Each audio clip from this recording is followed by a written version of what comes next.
வணக்கம் மாஸ்டர். அந்த பிரபஞ்சத்துக்கு என்னுடைய நன்றியும் வணக்கத்தையும் தெரிவித்துக் கொண்டு, பிதாமக பத்திரிஜிக்கும் என்னுடைய நன்றியும் வணக்கத்தையும் தெரிவித்துக் கொண்டு, இன்னைக்கு சிவப்பிரகாசம் நூல்ல உமாபதி சிவாச்சாரியர் ஆசிரியர் வந்து நமக்கு என்ன சொல்றாங்க அப்படின்னு பார்த்தோம்னா, முத்தொழிலுக்கு உரியவன் சிவன் அப்படிங்கிற பத்தி இன்னைக்கு நமக்கு சொல்ல போறாங்க. ஸோ அதற்கான பாடல் என்ன கொடுத்துருக்காங்க அப்படின்னு பார்த்தோம்னா, கந்த மலர் அயன் படைக்கும் உலகம் எல்லாம் கண்ணன் அளித்திடும் அவையம் கடவுள் தானே அந்தமுற அளித்திடுவன் ஆதலாலே அயன் அறியும் அவனது உயர் அதிகாரத்து வந்தமுறை தன்தொழிலே மண்ணுவிப்பன் எல்லாம் வருவிப்பன் விகாரங்கள் மறுவான் வானில் முந்து இரவி எதிர்முளரி அலர்வுறும் ஒன்று அலர்வான் முகையாம் ஒன்று ஒன்று உலரும் முறையின் ஆமே அப்படின்னு சொல்லி இன்னைக்கு பாட்டு கொடுத்துருக்காங்க.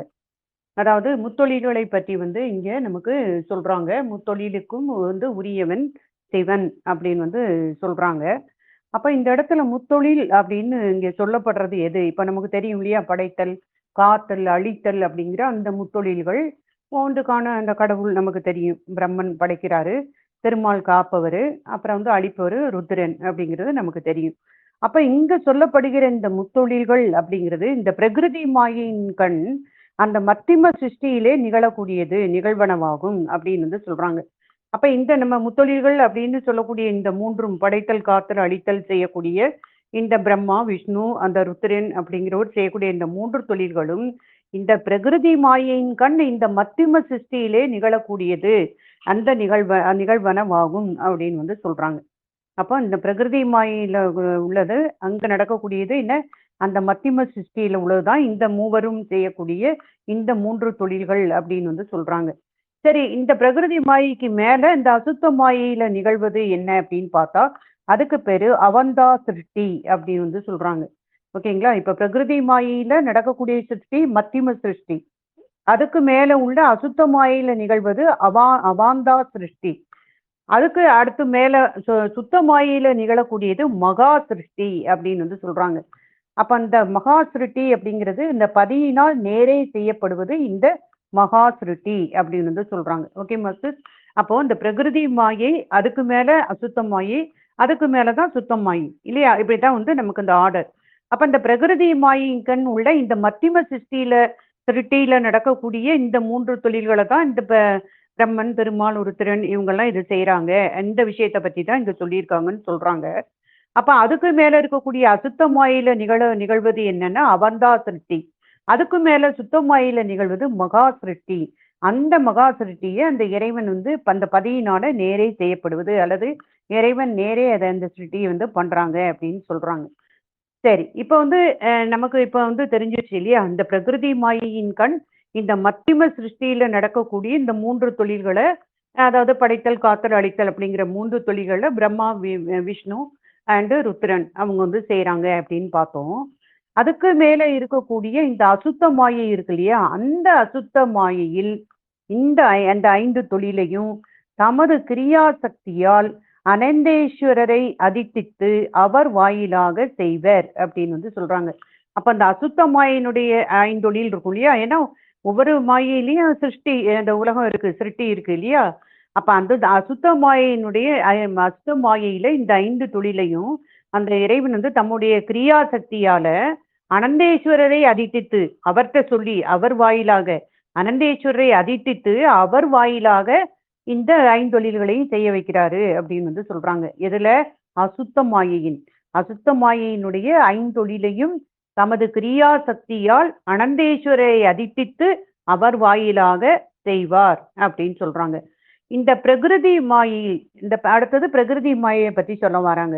இந்த பிரகிருதி மாயையினுடைய 5 தொழிலையும் அனந்தேஸ்வரர் வாயிலாக ஸ்ரீகண்ட ருத்திரரை அதிட்டித்து நின்று செய்வர் அப்படின்னு வந்து சொல்றாங்க.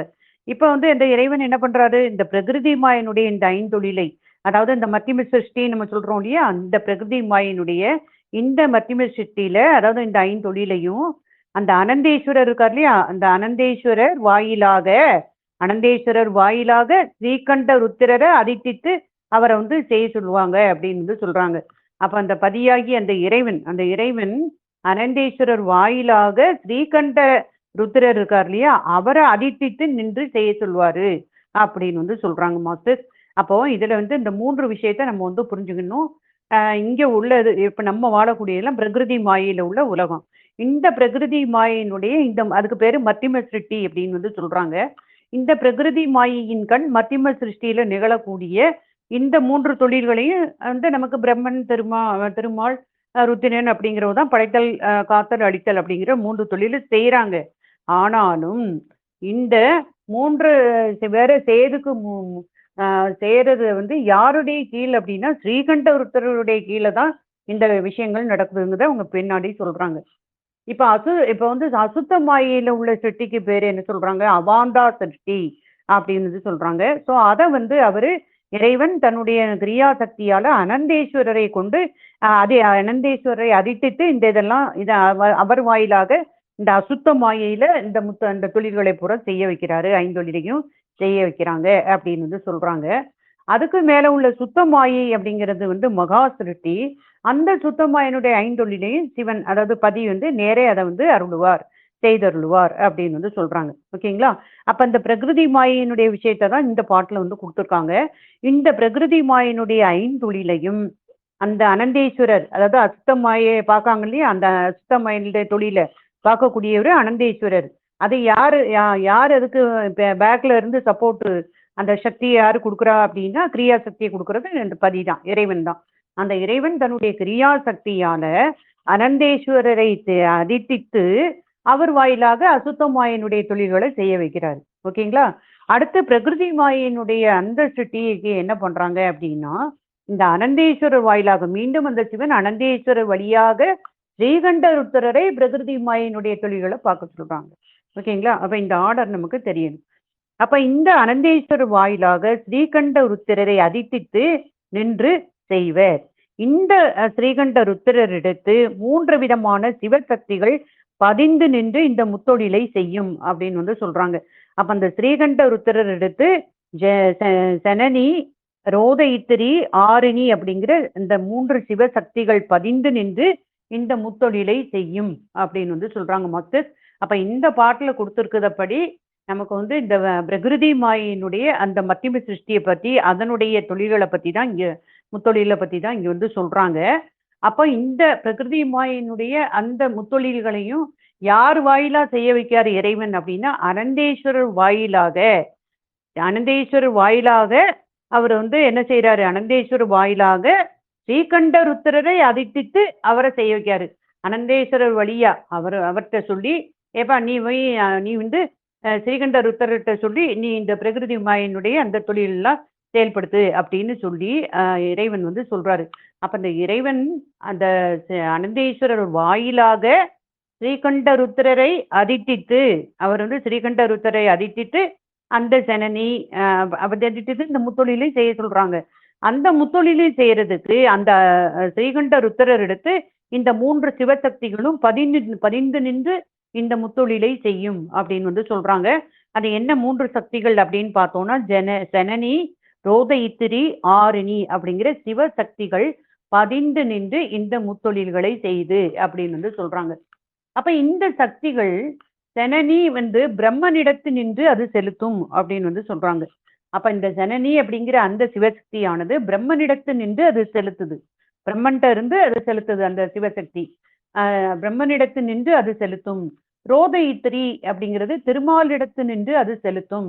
இவை நேராகவும் அதிட்டான வாயிலாகவும் நடத்தலால் இது வந்து நேராகவும் அதிட்டான வாயிலாகவும் இது நடத்துறதுனால எத்தொழில்களுமே சிவசக்தியினுடைய தொழில்களே ஆகும் அப்படின்னு வந்து சொல்றாங்க. ஏன்னா 3 விதமான சிவசக்திகள் வந்து ஸ்ரீகண்ட ருத்தரிடம் பதிந்துதான் இந்த முத்தொழில்களும் நடைபெறுது. அதுல ஜனனி அப்படிங்கிற அந்த இது பிரம்மனிடத்து நின்று செலுத்துது. ரோதயித்திரிங்கிறது திருமாலிடத்து நின்று செலுத்துது. இவை வந்து நேராகவும் அதிட்டான வாயிலாகவும் நடக்கிறதுனால இந்த எத்தொழில்களுமே இந்த சிவசக்தியினுடைய தொழில்களாகும் அப்படின்னு வந்து சொல்றாங்க. அப்ப அங்க சனனி அப்படிங்கிறது உற்பத்திக்கு காரணமாய் உள்ள சக்தி, சிவசக்தி. அதனால அந்த சிருஷ்டி அப்படிங்கிறது அதனுடைய தொழிலா இருக்கு. அப்ப பிரம்மன் செய்யக்கூடியது அந்த சிருஷ்டி, படைத்தல் அப்படிங்கிற அந்த தொழில். ரோதயித்திரி அப்படிங்கிறது போகங்களில் நியதி செய்வது அப்படிங்கிறது. இப்ப நமக்கு போகங்கள்லாம் கொடுக்காங்க இல்லையா இறைவன் வந்து அந்த போகங்களை கொடுத்து அந்த எந்தெந்த காலம் வரை அதை அனுபவிக்கணுமோ அதை அனுபவிக்கிறதுக்காக நம்மளை வந்து ஆன்மாக்களை காத்து நிற்கிறாரு இல்லையா, அந்த உடம்ப காத்து நிற்கிறது இந்த அப்படிங்கிறது தான் இது அர்த்தம். அப்ப இந்த போகங்களில் நியதி செய்வது அந்த திதியும் துரோதானமும் அதனுடைய தொழில் அப்படின்னு வந்து சொல்றாங்க. அப்ப திதியும் துரோதானமும் அதனுடைய செயல். அப்ப துரோதான சக்தி தான் நம்மள இங்க உள்ள போகங்களை எல்லாம் நம்ம ஆன்மாக்களை நுகரச் செய்யுது. அப்ப அது அந்த அந்த எந்தெந்த காலம் வர இருக்கோ, அதாவது அந்தந்த வினையை அவங்கவுங்க தான் அனுபவிக்கணும் இல்லையா, அந்த நியதிப்படியும் அந்த போகங்களை எவ்வளவு காலத்துக்கு நம்ம வந்து அனுபவிக்கணும் அப்படிங்கிற காலம் வரையும் நம்ம காத்து நிற்கக்கூடியது அந்த திருமாலுடைய தொழிலாக இருக்குது. அதை தான் இங்க வந்து சொல்றாங்க. ஏன்னா அதை வந்து படைத்தல்னா என்ன, காத்தல்னா என்ன, அதெல்லாம் நம்ம முன்னாடியே பார்த்துக்குவோம். அதுலதான் இதெல்லாம் வருது. இந்த அப்போ இங்க என்ன சொல்றாங்க, இந்த ஜனனி வந்து உற்பத்திக்கு காரணமாய் உள்ளது. அதாவது சிருஷ்டி தான் அதனுடைய தொழில். அந்த சிருஷ்டி அப்படிங்கிறது படைப்பு, அதாவது நம்ம படைப்புன்னு சொல்றோம் இல்லையா, படைப்பு வந்து பிரம்மனுக்கு தொழில். அது அடுத்தது என்ன சொல்றாங்க, ரோத இத்திரி அப்படிங்கிறது போகங்களில் நியதி செய்வது. அப்ப இந்தந்த போகங்க இவனுடைய வினைக்கேற்ப நம்ம இந்த போகங்களை அனுபவிக்கிறது. இவங்கவுங்க இவ்வளவு அனுபவிக்கணுங்கிறது, அது வரை காத்து நிக்கணும். அது திதியும் துரோதானமும் அதனுடைய தொழில். அப்ப அது காத்தல். ஆரிணி பரமசிவத்தினுடைய சங்கார சாமர்த்தியத்தை உடையது. அப்ப அந்த ஆரிணி அப்படிங்கிற அந்த சிவசக்தி பரமசிவத்தினுடைய அந்த சங்கார சாமர்த்தியத்தை உடையது. அப்ப சங்காரமும் அனுகிரகமும் அதனுடைய தொழில் அப்படின்னு 3 விதமான இதை பத்தி சொல்லியிருக்காங்க. அப்ப அந்த தொழில்கள் அப்படி மொத்தம் 5 நாடும் அது 3க்குள்ளதான் அடக்கும் இல்லையா. படைத்தல், காத்தல், அழித்தல், மறைத்தல், அருளல் அப்படிங்கிற 5 தொழில்கள் இருந்தாலும் இந்த இந்த படைத்தல், காத்தல், அழித்தல் அப்படிங்கிற மூன்று இருக்கு இல்லையா, அதுக்குள்ளேயே இந்த 4வது 5வதும் அடங்கி போகும் அப்படிங்கிறது நமக்கு வந்து தெரியுது. இந்த மறைத்தல் அப்படிங்கிறது காத்தல் தொழிலுக்குள்ளும், அருளல்ங்கிறது அழித்தல் தொழிலுக்குள்ளும் வந்து இன்க்ளூட் ஆயிரும். அதனால இப்ப நம்ம முத்தொழில்கள் அப்படின்னு தான் நம்ம வந்து ஜென்ரலா சொல்றது. அப்ப அதை தான் வந்து இங்க சொல்லியிருக்காங்க மாஸ்டர். அப்ப இதுல வந்து இந்த பாட்டை பொறுத்தவரை பிரகிருதி ஆகிய இந்த மத்தியம சுத்தியில நடக்கக்கூடிய அந்த முத்தொழில்களுக்கும் அந்த கர்த்தாவு யாரு அல்லது உரியவன் யாரு அப்படின்னா சிவன் தான் அப்படிங்கறது சொல்றாங்க. அப்ப இந்த பிரகிருதி மாயையில என்ன செய்யறாங்க அப்படின்னா, அந்த இறைவன் வந்து அனந்தேஸ்வரர் வாயிலாக ஸ்ரீகண்ட ருத்திரரை அதிட்டித்து இந்த பிரகிருதி மாயையினுடைய தொழில்களை செய்ய வைக்கிறாரு. இந்த ஸ்ரீகண்ட ருத்திரர் என்ன பண்றாரு, அவர்கிட்ட இந்த 3 விதமான சக்திகளும் அவர்கிட்ட பதிந்து இந்த முத்தொழில்களும் நடைபெறுது அப்படின்னு வந்து சொல்றாங்க. அதுதான் இந்த 3 சக்திகளை சொல்லியிருக்காங்க. சனனி, இந்த ரோத இத்திரி, அப்புறம் வந்து இன்னொன்னு வந்து வேற அடுத்து என்ன ஆரிணி அப்படிங்கிற 3 அந்த சக்தியை, சிவசக்தியை சொல்றாங்க. அப்ப வந்து எல்லா தொழிலுக்குமே இந்த முத்தொழிலுக்குமே வந்து காரணம் இந்த 3மே வந்து சிவசக்தியினுடைய தொழில் தான் இல்லையா. ஏன்னா சக்தி அப்படின்னாலே நமக்கு வந்து தெரியும் இல்லையா, அந்த எந்த ஒரு விஷயத்துக்குமே சக்தி வேணும். அந்த சக்தி தான், அப்ப சக்தியினாலதான் எல்லாமே நடக்குது. சிவசக்தியினாலதான் எல்லாமே இங்க நடக்குது. முத்தொழில்களும் சிவசக்தியினுடைய அந்த காரணம் தான், தொழில்கள் தான் அப்படிங்கிறத நமக்கு சொல்றாங்க. அப்ப இங்க வந்து படைத்தல் அப்படின்னு சொல்லும் போது இங்க பிரம்மன் வந்து அந்த சனனி அப்படிங்கிறது இந்த பிரம்மனிடத்து நின்று அந்த செலுத்துது. பிரம்மனிடத்து நின்று அந்த சனனி அப்படிங்கிற அந்த சக்தி பிரம்மனிடத்திலிருந்து செலுத்தப்படுது. அதனால அவர் படைப்புங்கிற தொழில் அவர் பண்றாரு. அதுக்கப்புறம் வந்து என்ன அடுத்து ரோத இத்திரிங்கிறது திருமாலிடத்திலிருந்து செலுத்தப்பட்டு இந்த காத்தல் தொழில் அதை வந்து அவர் செய்யறாரு. அதுக்கப்புறம் வந்து இந்த ஆரிணி அப்படிங்கிற அந்த சக்தி வந்து பரமசிவனுக்குரியது. அவர் சங்கார சாமர்த்தியத்தை வந்து அவர் செய்யறதுக்கு அது வந்து உரியதா இருக்கு. அப்ப அந்த சங்காரமும் அனுகிரகமும் அவருடைய தொழிலா அங்க இருக்கு அப்படிங்கிறத இங்க சொல்றாங்க மாஸ்டர். அப்ப வந்து இது இந்த தொழில்களை பத்தி வந்து இங்க நமக்கு சொல்லியிருக்காங்க. ஓகேங்களா. அப்போ இது இந்த பாடல்ல கொடுக்கப்பட்ட இந்த ஜென்ரலா நம்ம சொல்லுவோம் இல்லையா, படைத்தல், காத்தல், அழித்தல் நம்ம வந்து பிரம்மா, விஷ்ணு, ருத்ரன் பண்றாரு அப்படின்னா இந்த பிரகிருதி மாயினுடைய இந்த மத்தியம சிருஷ்டியினுடைய தொழில்கள் தான் இதெல்லாம் அப்படிங்கிறத இங்க நமக்கு விளக்கமா எடுத்து சொல்லியிருக்காங்க. சரி, இப்போ இந்த மனமிக்க இப்ப வந்து இந்த என்ன கொடுக்காங்க அடுத்து இந்த பாட்டுல, கந்த மலர் அயன் படைக்கும் உலகம் எல்லாம் கண்ணன் அடித்திடும் அவை எம் கடவுள் தானே. ஓகேங்களா. அப்படிங்கிறத இங்க வந்து சொல்றாங்க. அப்ப இதுக்கு வந்து ஒரு ஓமையா என்ன சொல்றாங்க அப்படின்னா, இந்த மணமிக்க தாமரை மலரில் அதாவது என்ன சொல்றாங்க, இந்த மணமிக்க தாமரை மலரில் அமர்ந்திருக்கும் இந்த பிரம்மன் உலகத்தை படைப்பான்.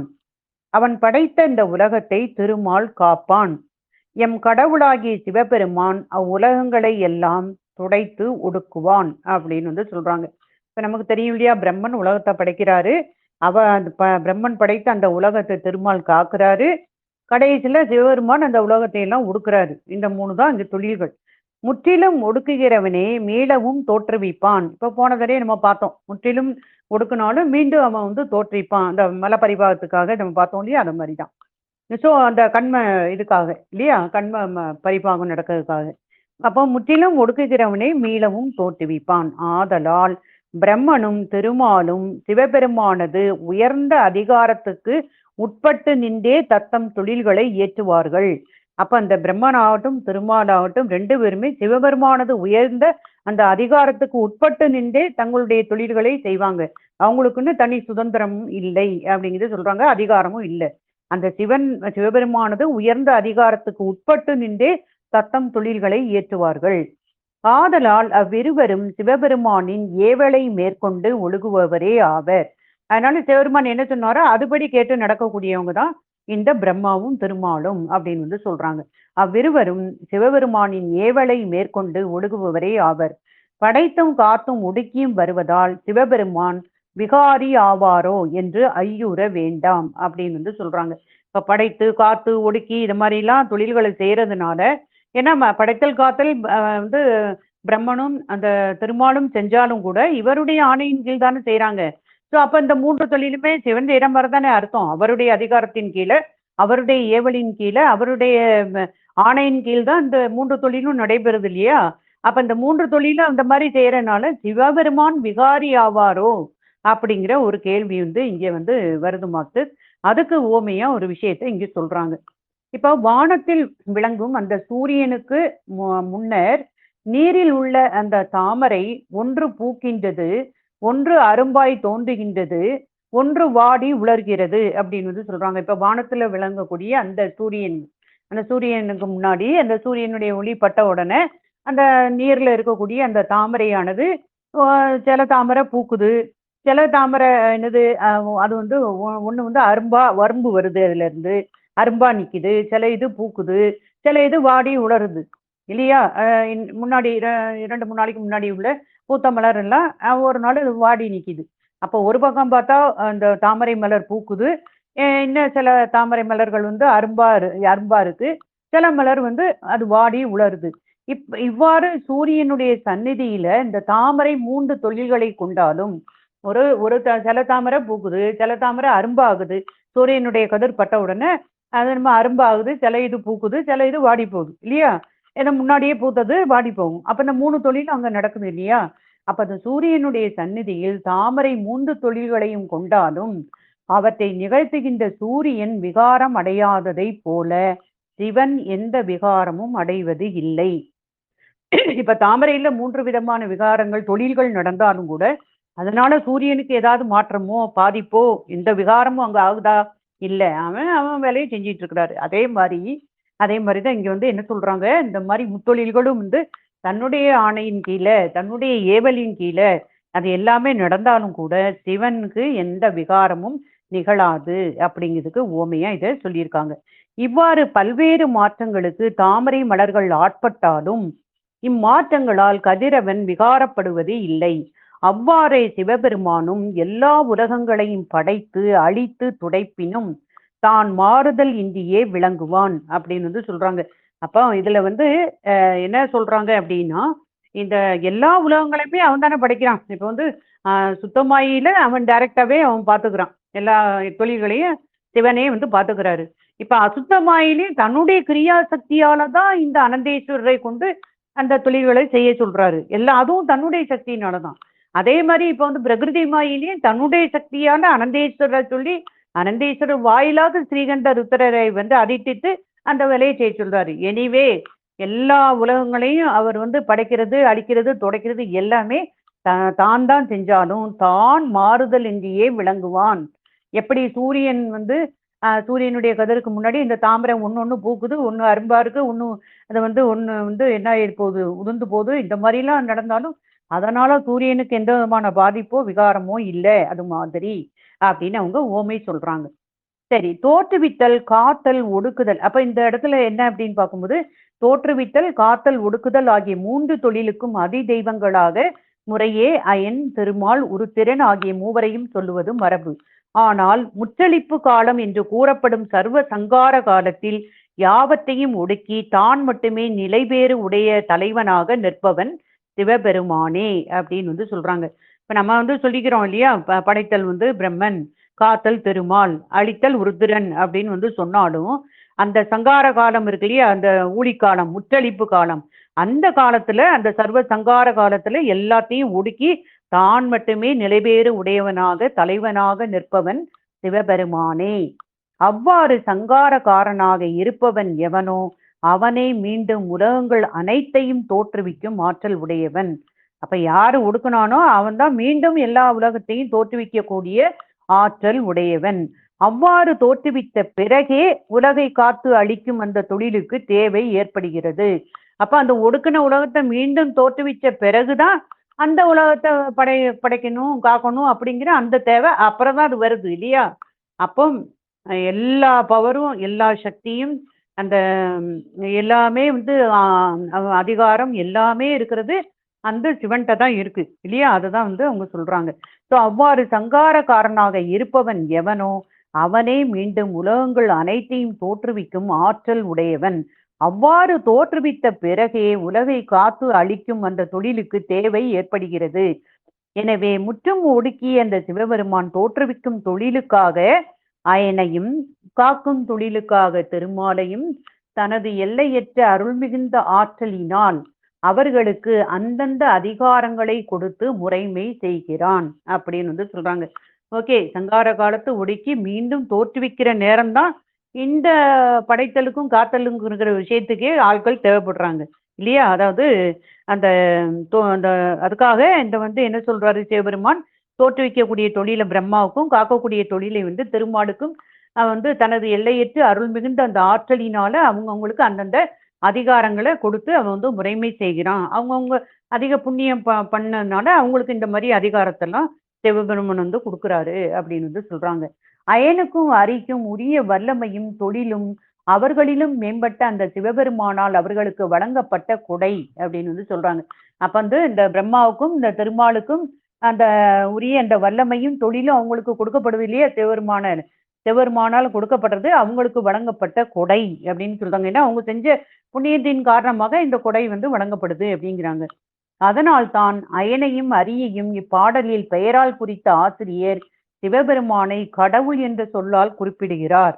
அப்ப அயன் அரி ரெண்டு பேருக்குமே அந்த பவரையோ அல்லது அந்த ஆற்றலையோ அந்த அதிகாரத்தையோ கொடுத்தவர் சிவன் இல்லையா, அந்த சிவபெருமான். அதனால அந்த சிவபெருமான இந்த பாடல்ல கடவுள் அப்படின்னு சொல்லி மற்ற ரெண்டு பேரையும் அயன் அரி அப்படிங்கிறதையும் அவங்க இங்க சொல்றாங்க.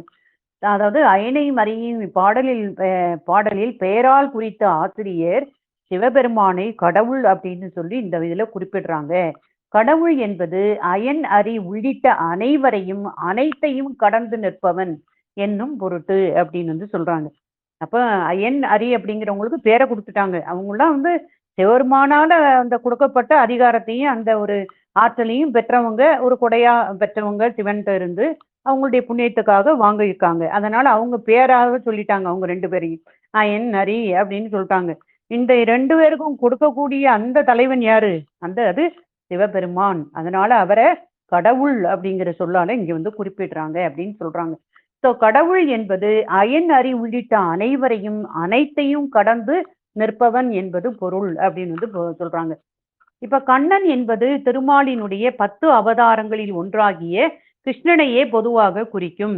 எனினும் இந்த திருமால் சிவபெருமானை 1000 தாமரை மலர் கொண்டு வழிபடும் போது அவற்றுள் ஒரு மலர் குறைய கண்டு தன்னுடைய கண்ணையே இடந்து அர்ச்சித்த வரலாற்றை இங்கு நினைப்பிக்க இப்பாடலில் திருமாலை குறிக்க கண்ணன் என்ற பெயர் பயன்படுத்தப்பட்டது அப்படின்னு சொல்றாங்க. இந்த பாட்டுல கண்ணன் அப்படிங்கிற அந்த பெயர் குறிப்பிட்டிருக்காங்க. எதுக்காக அப்படின்னா, அதாவது ஒரு காலத்துல திருமால் சிவபெருமான 1000 தாமரை மலர் கொண்டு வழிபாடு போகுது. அதுல ஒரு மலர் குறைஞ்சிச்சான். குறைஞ்சனால தன்னுடைய கண்ணையே பெயர்த்து அவர் அர்ச்சிச்சாரு அப்படின்னு சொல்றாங்க. அதனால அந்த வரலாற்றை நினைப்பிக்கத்தான் இந்த இடத்துல திருமாலை குறிக்க கண்ணன்கிற அந்த பெயரை இங்க பயன்படுத்தியிருக்காங்க இந்த பாட்டுல அப்படின்னு சொல்றாங்க. ஸோ தொழில் இயற்றும் காலத்து இயற்றுவோன் விகாரப்படுதல் உலகிய இயல்பு. இப்ப தொழில் ஏற்றும் காலத்து அந்த ஏற்றவங்க விகாரப்படுதுங்கிறது ஒரு உலக இயல்பு. எந்த ஒரு தொழிலையும் நம்ம செய்யும் போது இப்ப நம்ம ஒரு வேலையை செய்யும்போது நமக்குள்ள ஒரு விகாரம் ஏற்படும் இல்லையா? எந்த ஒரு வேலையும் செய்யும்போது. அது வந்து ஒரு உலக இயல்பு. ஐந்தொழிலையும் மேவி தனி நடத்தும் சிவபெருமானுக்கு விகாரம் நிகழ்வது இல்லை. ஆனா ஐந்தொழிலையும் அவன் செய்யறான். எல்லா உலகத்திலையும் ஐந்தொழிலையும் அவன் செய்யறான். ஆனா அவனுக்கு எந்த விகாரமும் நிகழ்வது இல்லை. ஏனெனில் உலகத்து பிறரை போல எதனையும் முயன்று செய்யாமல் இறைவன் தன் திருவருட் குறிப்பின் வழியே யாவத்தையும் நிகழ்விக்கின்றான். அதாவது இப்ப நம்மெல்லாம் வந்து முயற்சி பண்ணி ஒரு எஃபர்ட் போட்டு அந்த மாதிரிலாம் நம்ம செய்யறோம். இந்த மாதிரி தொழில்கள், ஐந்தொழில்கள், இதெல்லாம் உலகத்தை படைக்கிறது, இது எல்லாமே அவன் தன்னுடைய திருவருட் குறிப்பின் வழியே தன்னுடைய எண்ணத்தாலேயே அவன் பண்ணிடுவான். நம்ம அதுக்குன்னு முயற்சி எடுத்து எஃபர்ட் போட்டு கஷ்டப்பட்டு நம்ம செய்யறோம். அவனுக்கு அப்படி இல்லை. நினைத்த மாத்திரத்தில் அவன் எதையும் செய்யக்கூடியவன். அதை தான் இங்க வந்து சொல்றாங்க. இறைவன் தன்னுடைய திருவருட் குறிப்பின் வழியே யாவத்தையும் நிகழ்விக்கின்றான். அவங்க வந்து உலகத்து பிறரை போல எதனையும் முயன்று பண்றது கிடையாது அப்படிங்கிறாங்க. ஸோ இதனை சங்கற்ப மாத்திரையால் செய்கிறான் என்று அருள்நூல்கள் கூறும். இதனால் இறைவன் நிர்விகாரி எனப்படுகிறான். இதற்கு ஓமையாக இந்த கதிரவன் முன்னிலையில் தாமரை மலர்கள் மலர்வதையும் பூம்புவதையும், ஆனால் கதிரவன் மாறுபாடற்று திகழ்வதையும் இங்கு ஆசிரியர் குறிப்பிட்டார். அந்த ஓமை வந்து சொன்னாங்க இல்லையா, அதைத்தான் இங்க சொல்றாங்க. இறைவன் இதற்கு ஓமையாக கதிரவன் முன்னிலையில இந்த தாமரை மலர்கள் மலர்வதையும் பூம்புவதையும், ஆனால் கதிரவன் மாறுபாடற்று திகழ்வதையும் இங்கு ஆசிரியர் குறிப்பிடுறாங்க. ஸோ இந்த ஓமை முதல் நூல் ஆசிரியராலும் வழிநூல் ஆசிரியராலும் காட்டப்பட்டுள்ளமை இங்கு நினையத்தக்கது அப்படின்னு சொல்றாங்க. அதாவது இதே ஓமையை யாரும் சொல்லியிருக்காங்க. அதாவது அந்த மெய்கண்டார் வந்து சிவஞான போதத்திலையும், அருணந்தி சிவாச்சாரியார் வந்து சிவஞான சித்தியார்லையும், அதுவும் அங்கேயும் வந்து இந்த இது வந்து சொல்லியிருக்காங்க அப்படின்னு அங்க நமக்கு இதை சொல்றாங்க மாஸ்டர். ஸோ அப்ப இங்க என்ன சொல்றாங்க, இந்த உலகம் முழுவதுமே படைத்து காத்து அழித்து இந்த மாதிரி ஐந்தொழிலும் செய்யக்கூடிய அந்த சிவன் விகாரம் விகாரம் எய்தாது, அவன் விகாரப்படாது, விகாரம் எய்தாது சச்சிதானந்த சுரூபியாய் நிற்பன் என்பது உணரப்படும். அப்ப அவன் எப்பவுமே சச்சிதானந்த மூர்த்தியா தான் நிக்கிறான். அவனுக்கு எந்த விகாரமும் இல்லை. ஏன் நம்மள மாதிரி எஃபர்ட் எடுத்து ஒரு முயற்சி எடுத்து கஷ்டப்பட்டு செய்யணுங்கிற அவன் அப்படி வந்து செய்யணும் அவசியம் இல்லை. அப்படி செய்யறது இல்லை. அவன் நினைத்த மாத்திரத்துல எதையும் செய்யக்கூடியவன். அவனுக்கு ரொம்ப ஈஸி எல்லாமே இல்லையா? அவனுடைய அந்த திருவருட் குறிப்பின் வழியே யாவத்தையும் அவன் நிகழ்விக்கிறான். அதனால இந்த சங்கல்ப மாத்திரை அப்படின்னு சொல்றாங்க. சங்கல்பம் நம்ம எண்ணுதல், எண்ணத்திலேயே எல்லாத்தையுமே அவன் செஞ்சிடறான், சங்கல்ப மாத்திரையாக செய்கின்றான்னு சொல்லி அருள் நூல்கள் கூறுது அப்படின்னு வந்து சொல்றாங்க. அதனால இறைவன் நிர்விகாரி அப்படின்னு சொல்றாங்க. இறைவன் நிர்விகாரியா நிற்கிறான் அப்படின்னு, அதாவது சச்சிதானந்த சுரூபியாய் அவன் வந்து நிற்கிறான் அப்படிங்கிறது இங்க உணரப்படும் அப்படின்னு வந்து இங்க சொல்லியிருக்காங்க மாஸ்டர். அப்ப வந்து இதுல வந்து அந்த பாட்டுல வந்து கொடுத்துருக்குது. ஏன் வந்து கண்ணன்கிற அந்த பேரும் வந்து இந்த பாட்டுல திருமாலுக்கு பதிலாக கண்ணன் கொடுத்துருக்காங்க, ஏன்னு கொடுத்துருக்காங்க. ஏன்னா அந்த திருமால் வந்து சிவபெருமானை 1000 தாமரை மலர்கள் கொண்டு வழிபடும் போது ஒரு தாமரை மலர் குறைய கண்டு தன்னுடைய கண்ணையே இடந்து அர்ச்சித்ததாக இந்த இது இருக்கு இல்லையா கதை. அதனால இந்த இடத்துல வந்து திருமாலை குறிக்க கண்ணன்கிறத யூஸ் பண்ணியிருக்காங்க நேம். அதாவது இந்த பாட்டுல வருது இல்லையா, கந்த மலர் அயன் படைக்கும் உலகம் எல்லாம் கண்ணன் அழித்திடும் அவையும் கடவுள் தானே அப்படின்னு திருமாலுக்கு கண்ணன்கிற பேர் கொடுத்த காரணம் சொல்றாங்க. அந்த முறை அழித்திடுவன் ஆதலாலே அயன் அறியும் அவனது உயர் அதிகாரத்து. அப்ப பிரம்மா விஷ்ணு எல்லாமே சிவனுடைய உயர் அதிகாரத்துக்கு கீழ்தான் அவங்க தொழிற்படுத்துவாங்க. அதான் சொல்றாங்க. வந்த முறை தன் தொழிலே மண்ணுவிப்பன் எல்லாம் வருவிப்பன் விகாரங்கள் மறுவான் வானில். இப்ப நம்ம பார்த்தோம் இல்லையா, அந்த சூரியன் வந்து எந்த விகாரப்படுறதும் கிடையாது. அந்த தாமரை மலர்ல ஏற்படக்கூடிய அந்த மாற்றங்கள்னால சூரியனுக்கு எந்த விகாரமும் இல்லை. அது மாதிரி அந்த சிவனுக்கும் இந்த உலகத்தை படைக்கிறது, ஐந்தொழில்களை செய்யறது, இது எதுவுமே அவனுக்கு அவனை விகாரப்படுத்தாது. அவன் வந்து விகாரம் வந்து அவனுக்கு கிடையாது அப்படின்னு வந்து இங்க சொல்றாங்க. ஓகேங்களா? விகாரம் அடைவது இல்லை அப்படின்னு. முந்து இரவி எதிர்முளரி அலர் உறும் அந்த அலர் உறும் ஒன்று அலர்வான் முகையாம் ஒன்று ஒன்று உளரும் முறையின் ஆமே அப்படின்னு சொல்றாங்க. ஸோ இந்த தாமரை மலர்களை இப்படி பல்வேறு வகையான மாற்றங்கள் ஏற்பட்டாலும் இந்த கதிரன் விகாரப்படுவது இல்லை. அதுபோல சிவமும் அந்த சிவனும் சிவபெருமானும் இந்த உலகத்தை படைப்பதிலோ ஐந்தொழிலை செய்கிறதுலையோ எதிலையுமே அவன் விகாரப்படாமல் சச்சிதானந்த சுரூபியாய் அவன் வந்து நின்று நமக்கு அருளுகிறான் அப்படின்னு வந்து சொல்லி இதை முடிக்கிறாங்க மாஸ்டர்ஸ். S masters. அப்போ இந்த இதுல வந்து இந்த தொழில்கள் பற்றி சொல்லப்பட்டிருக்கு. இந்த முத்தொழில்கள் எல்லாமே வந்து இந்த பிரகிருதி மாயினுடைய இந்த மத்தியம சிருஷ்டியில நடக்கக்கூடிய அந்த தொழில்கள் அதுக்கு தான் வந்து யார் யாரு செய்றாங்க. ஏன்னா இந்த பிரகிருதி மாயை பத்தி மட்டும் நம்ம வந்து இங்க பார்க்கும்போது இந்த பாட்டுல கொடுத்த மாதிரி இந்த பிரகிருதி மாயினுடைய விஷயத்தை எல்லாமே இந்த அனந்தேஸ்வரர் வாயிலாக சிவன் வந்து தன்னுடைய கிரியா சக்தியால அனந்தேஸ்வரர் வாயிலாக அவர் வந்து ஸ்ரீகண்ட ருத்தரை அதித்தித்து ஸ்ரீகண்ட ருத்திரரை பார்த்துக்கிட்ட சொல்றாங்க. அதாவது சிவபெருமான் அந்த அனந்தேஸ்வரர் வாயிலாக அவன் வாயிலாக எப்ப நீ அவன்கிட்ட சொல்லி பார்த்துக்கிட்ட சொல்லு அப்படின்னு நம்ம சொல்லுவோம். அது மாதிரி இந்த சிவபெருமான் அந்த அனந்தேஸ்வரர் வாயிலாக அந்த அனந்தேஸ்வரர் யாரு ஸ்ரீகண்ட ருத்தரை அதிட்டித்து செய்ய சொல்றாரு. ஏப்பா நீ பாத்துக்கோ அப்படி அப்படி அதிட்டித்து இந்த பிரகிருதி மாயினுடைய அந்த தொழில்கள் எல்லாத்தையுமே நீ பாத்துக்கோ அப்படின்னு சொல்றாரு. அந்த ஸ்ரீகண்ட ருத்தரர் இடத்துல இந்த 3 விதமான சக்திகள் பதிந்து நின்றுதான் அவர் இந்த தொழில செய்யறாரு. அந்த 3 சக்திகள் நமக்கு கொடுத்துருக்காங்க இல்லையா? அதாவது சனனி, அப்புறம் ரோதைத்திரி, அதுக்கப்புறவு இன்னொன்னு ஆரிணி அப்படிங்கிற 3 சக்தி. இந்த 3 சக்தியில அந்த சனனி அப்படிங்கிறது பிரம்மனிடத்து நின்று செலுத்தும் அது. ஓகேங்களா? அதனாலதான் பிரம்மன் வந்து படைத்தல் தொழில அவர் செய்யறாரு. அதே மாதிரி ரோத இத்திரி அப்படிங்கிறது என்ன அப்படின்னு பார்க்கும்போது அந்த ரோத இத்திரிங்கிறது திருமாலிடத்திலிருந்து நின்று செலுத்தக்கூடியதா இருக்கிறதுனால அவரு அந்த படைத்த அந்த உலகத்தை இவரு காக்குறாரு. யாரு? திருமாலு. அதுக்கு அப்புறவுதான் அந்த ஆரிணி அப்படிங்கிறது பரமசிவத்தினுடைய சங்கார சாமர்த்தியத்தையும் அவருடைய அந்த அனுகிரகத்தையும் சங்காரத்தையும் அவருடைய தொழிலுக்காக இங்க வந்து சொல்லப்பட்டிருக்கு மாஸ்டர்ஸ். அப்ப இந்த பாட்டுல நமக்கு இதுதான் நமக்கு எடுத்து இந்த இந்த இந்த பாட்டுல வந்து சொல்லியிருக்காங்க. S masters. நன்றி மாஸ்டர்ஸ்.